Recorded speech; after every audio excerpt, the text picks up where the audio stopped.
Hi friends, 28 November 1969 NASA పంపిన Apollo 12 చంద్రుణ్ణి గుద్దినప్పుడు నిజానికి చంద్రునిపై ఒక లోతైన గొయ్యి ఏర్పడి ఉండాలి, లేదా చంద్రుని మీద భూకంపం లాంటి పరిస్థితి అయినా ఏర్పడి ఉండాలి. కానీ ఆ సమయంలో నాసాలోని సాంకేతిక నిపుణులు కొన్ని సెకండ్ల పాటు గంటల శబ్దాన్ని రికార్డ్ చేశారు. సులువుగా చెప్పాలంటే చంద్రుని మీద అలా పడిపోయిన వెంటనే బయటి కోర్ మీద పెద్ద గంట మోగిన శబ్దం వినిపించింది. మీరు గంటను చూసే ఉంటారు కదా, గంట కొట్టే ప్రదేశం ఖాళీగా ఉంటుంది, అందుకే శబ్దం చుట్టూ విస్తరిస్తుంది. చంద్రుని మీద ఇలాంటి లక్షణం కలిగిన శబ్దం వచ్చిందంటే చంద్రుడు కూడా హాలోగా ఉండుంటాడు. ఒకవేళ అలా హాలోగా ఉన్నట్లయితే సినిమాలో చూపించినట్లు ఏలియన్ స్పేస్ టెక్నాలజీ ఉపయోగిస్తున్నారు అన్న వాదన నిజమని నమ్మేందుకు ఆస్కారం ఉందా? గత కొన్ని సంవత్సరాలుగా దాదాపు అంతరిక్షం గురించి మాట్లాడే వారందరూ ఇదే ఆలోచిస్తున్నారు, దీని గురించే మాట్లాడుకుంటున్నారు. అయితే దీన్ని రుజువు చేసేందుకు ఏదైనా సాక్ష్యం ఉందా అంటే కొంతమంది ఉంది అని, కొంతమంది లేదు అని చెప్తున్నారు. ఇందులో నిజమెంతో ఈ వీడియోలో తెలుసుకుందాం. అంటే చంద్రుని లోపల ఏలియన్ స్పేసెస్ టెక్నాలజీ నిజంగా ఉందా? మన ఈ కథ 1969లో మొదలైంది. ఎడ్మండ్ హ్యాలీ అనే శాస్త్రవేత్త భూమి కింద 4 పొరలు ఉన్నా కూడా భూమి కింద కూడా హాలోగా ఉంది, దాని లోపల ఏలియన్ జీవనం కూడా ఉంది అన్న ప్రతిపాదనను తీసుకొచ్చారు. దీని మీద తర్వాత ఎన్నో పరిశోధనలు కూడా చేసి నిజంగా అలా హాలోగా లేదు అని ప్రూవ్ చేశారు.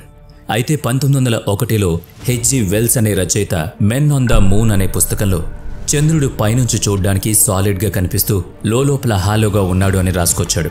విమర్శకులు కూడా ఈ సిద్ధాంతాన్ని దృష్టిలో ఉంచుకుని ఎన్నో పరిశోధనలు జరిపి చంద్రుడు లోపల బోలుగా ఉంది అని నిరూపించడానికి విశ్వ ప్రయత్నం చేశారు. అయితే ఏలియన్స్ గురించి విషయం మాత్రం రహస్యంగానే ఉంచారు. ఈ విషయంలో ఎవరికి తోచిన వాదనలు వారు వినిపిస్తూ వచ్చారు. అన్నిటికంటే ముఖ్యంగా భూమిని కంపేర్ చేస్తూ చేసిన మూన్ డెన్సిటీ సిద్ధాంతం. ఈ సిద్ధాంతం ప్రకారం 4.425 ప్లస్ అండ్ మైనస్ 0.025 బిలియన్ సంవత్సరాల పూర్వం భూమిని శుక్రగ్రహ పరిణామంలో ఉన్న ఖగోళ వస్తువు ఢీకొట్టడంతో ఏర్పడిన శకలాల నుంచి చంద్రుడు ఏర్పడ్డాడు. ఈ ఘటన సుమారు 450 కోట్ల సంవత్సరాల క్రిందట సౌర వ్యవస్థ రూపుదిద్దుకున్న 2 నుంచి 10 కోట్ల సంవత్సరాల తరువాత జరిగింది.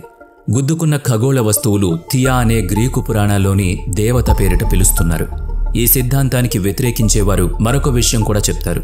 ఒకవేళ ఈ సిద్ధాంతమే కనుక నిజమని నమ్మినట్లయితే భూమికి చంద్రుడికి సాంద్రత ఒకేలా ఉండాలని, లేదా కేవలం ఒక 20 పాయింట్లు మాత్రమే తక్కువ ఎక్కువ ఉండాలని అంటారు. నిజానికి భూమి యొక్క సాంద్రత 5.51 G/ క్యూబిక్ సెంటీమీటర్స్ అయితే చంద్రుని సాంద్రత 3.34 G/ క్యూబిక్ సెంటీమీటర్లు. అంటే భూమిలో సగం కన్నా కొంచెం తక్కువ. అసలు ఒకదానితో ఒకటి పోలికే లేదని, భూమి మీద నుంచి శిథిలంగా చంద్రుడు రాలేదన్న వాదన ఇంకొకటి కూడా వినిపిస్తోంది. దీనికి సమాధానం కూడా థియా సిద్ధాంతంలోనే ఉంది. కొన్ని కోట్ల సంవత్సరాల పూర్వం భూమిని ఖగోళ వస్తువు ఢీకొన్నప్పుడు అది భూమి లోపల వరకు వెళ్లలేదని, పైన ఉన్న ఔటర్ కోర్ మాత్రమే గుద్దుకుందని, దాన్నుంచి ఒక శిథిలం బయటికి వచ్చిందని, అదే చంద్రుడిగా మారిందని అంటారు. ఆ బయటికి వచ్చిన వస్తువు యొక్క సాంద్రత 3.51 G/ క్యూబిక్ మీటర్గా ఉంది, అంటే చంద్రుడితో సమానంగా.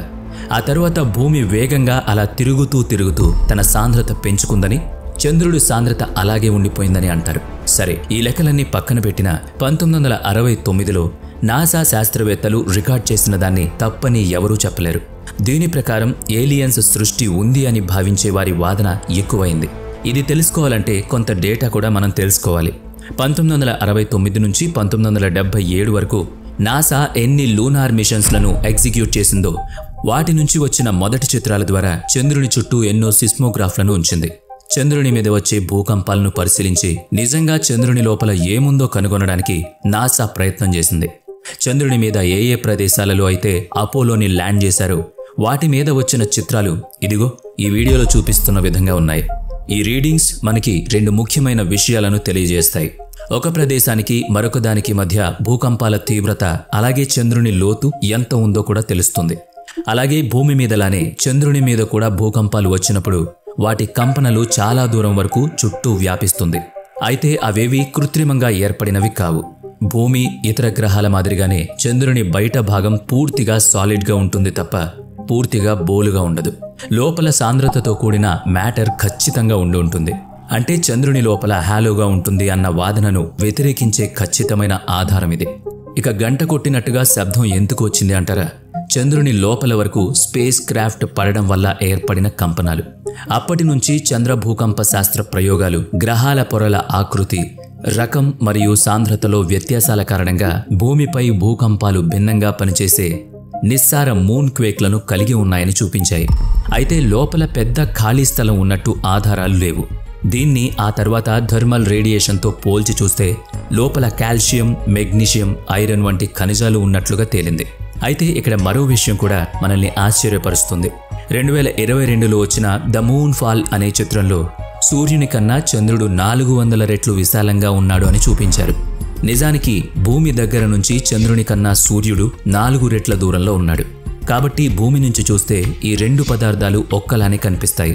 అయితే బ్రహ్మాండంలో జరిగే ప్రతి దానికి మనకి లాజిక్ అయితే ఉండదు. సినిమాలో చూపించినట్లుగా జరగదు.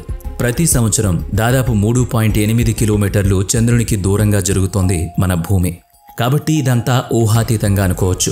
ఇక చంద్రుడి లోపల స్పేస్ షిప్లా ఉండే ఆకారం ఉందని కూడా చెప్పడానికి ఎటువంటి సిద్ధాంతం ఇంతవరకు రుజువు కాలేదు. ఈ సిద్ధాంతం గురించి మీకేమనిపిస్తోంది కామెంట్లో తెలియజేయండి.